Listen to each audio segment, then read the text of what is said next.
So the question that often comes up is simply put to the effect, a lot of people, what they seem to do is they run on the belief that they will know when they need to go see their doctor, their physiotherapist, their chiropractor. And they base it on the assumption that what they're going to do is they'll just feel it. They will know.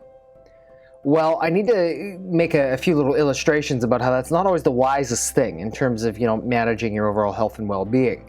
And let's take the example of somebody who is, perhaps recently diagnosed with cancer or suddenly experiences a heart attack.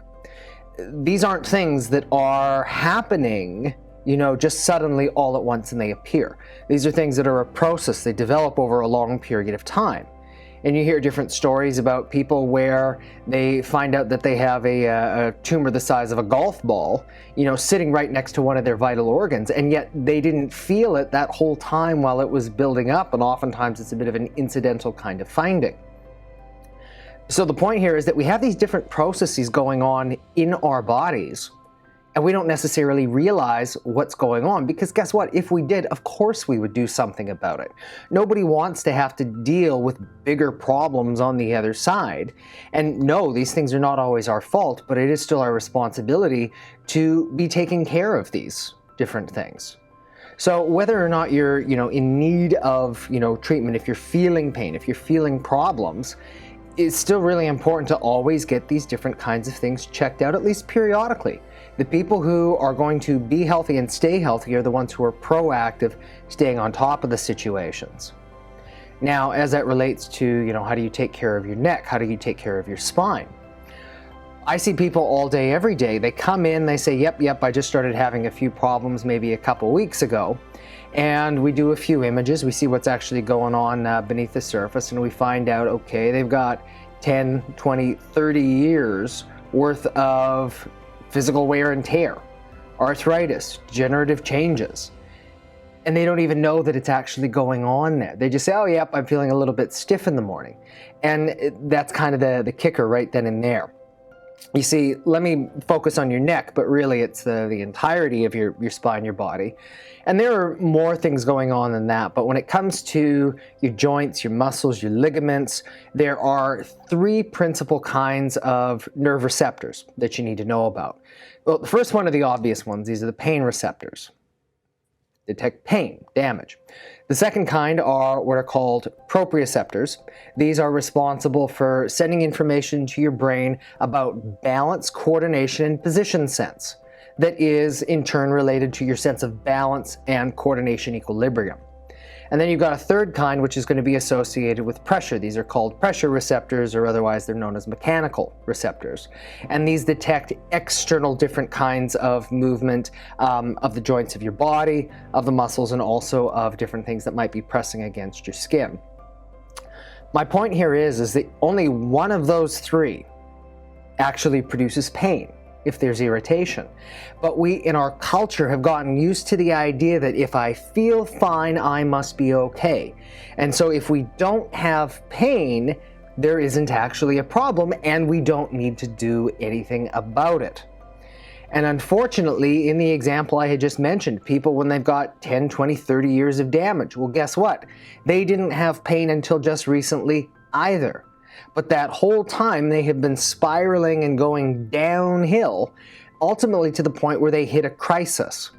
And usually what happens over that period, it's not like people are completely unaware of what's going on. They've got, tight muscles, or they feel like you always need to stretch your neck or other parts of your body. Something just doesn't feel right, but you attribute it to your job, you attribute it to too much physical stress, too much mental emotional stress, or you attribute it to things such as just getting older. And you say, okay, these are the things that are quote unquote normal, but there's a big difference between things that happen commonly to people and things that happen normally to people. As an example, at least in your neck, the C5 and the C6, it's the area where you're going to get the most amount of physical wear and tear. And in your lower back, it's the L5-S1 right at the bottom at the base of your belt line. That's the area that's most going to get the most amount of wear and tear. These seem to be, us as human beings, are, functional weak spots where these things are supposed to accumulate it. But here's the caveat, is if it was simply a matter of getting older, well, firstly, every single human being as they would get older would get the same amount of physical wear and tear in those areas. Well, that's not true. And in addition to that, the other areas of your spine, they're just as old. It's not like the L5 and the S1 and the C5 and the C6 are somehow older than the rest of your spine, unless you so happen to have some kind of a magical implant or something like that. But barring that kind of illustration and that example, it's not just simply it's a matter of physically getting old. The same goes when people have hip damage. They say, oh, yep, I've got a lot of damage in my hip. It's because I'm getting older. Well, is your other hip any older than the other one or any younger? So there's more going on. And if, again, we're just basing things on how we are feeling, we can let a lot of these different kinds of things slip beneath the surface. And we don't get the care that we need. And the same thing often goes even when people have been seeing their GP, been seeing their chiropractor, been seeing their physiotherapist for a long enough period of time. Yes, some people have a very, very good sense of interoception. But what these people do that's different from the average person, including me, oftentimes, is that they listen and they trust their sense of intuition. They just know something isn't right, and they act on it. If it still isn't okay, if it goes on, then typically what happens is even if it's not causing us pain, but we notice it showing up in our performance. Things aren't quite as easy as they used to be. And again, when people act on it right then and there, they can find these kinds of issues and resolve them before they have to degenerate or deteriorate into worse kinds of issues.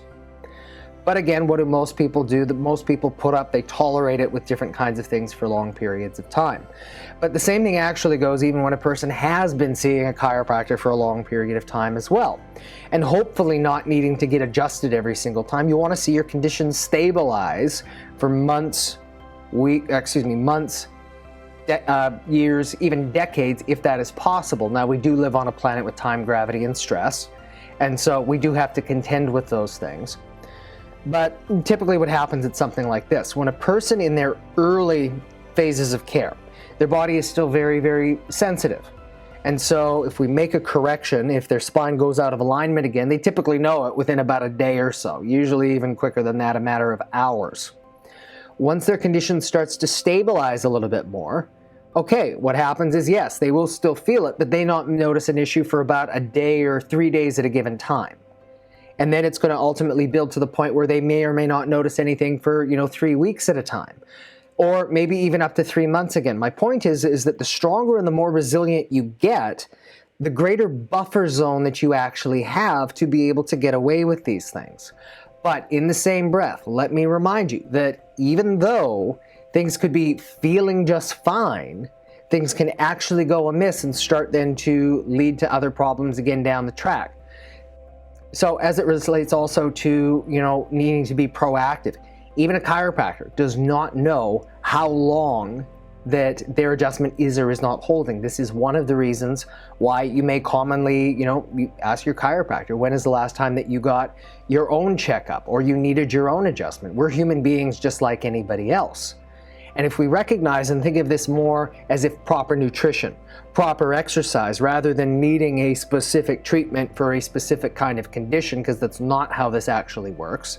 This is a matter of making sure that we're keeping the body working, mobile, and as functional at the highest state possible for as long as possible. And so that requires us to actually practice what we preach.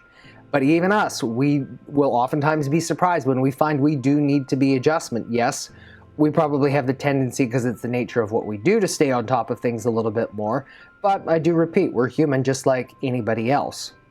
Nevertheless, through our own experiences, we hope that we can, share this kind of, information, these principles here, ultimately so that it's not just better for our own selves, but so that it makes a better difference for, everybody who's actually looking to be well, to be healthy, to enjoy the best quality of life for as long as is absolutely possible. Key then is knowing that you've got to stay on top of these things here.